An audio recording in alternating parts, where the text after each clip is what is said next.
دارمی کی روایت ہے، نبی علیہ الصلاۃ والسلام نے فرمایا، من قرأ قل هو اللہ احد 10 مرات بنی لہ بہا قصر فی الجنہ، جو شخص 10 مرتبہ سورہ اخلاص پڑھے اس کے لیے جنت میں ایک محل بنایا جاتا ہے۔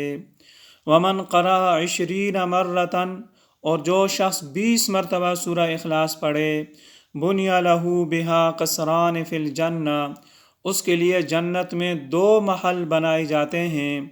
ومن قرأها 30 مرتن، اور جو شخص 30 مرتبہ سورہ اخلاص پڑھے، بنی لہ بہا 3 قصور فی الجنہ، اس کے لیے جنت میں 3 محل بنائے جاتے ہیں۔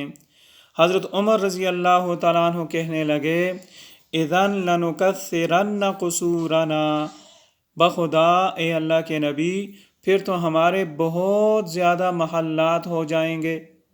نبی علیہ الصلاۃ والسلام نے فرمایا، اللہ اوسع من ذالک، اللہ تبارک و تعالی بہت کثرت سے عطا فرمانے والے ہیں، لہٰذا تعجب نہیں کرنا۔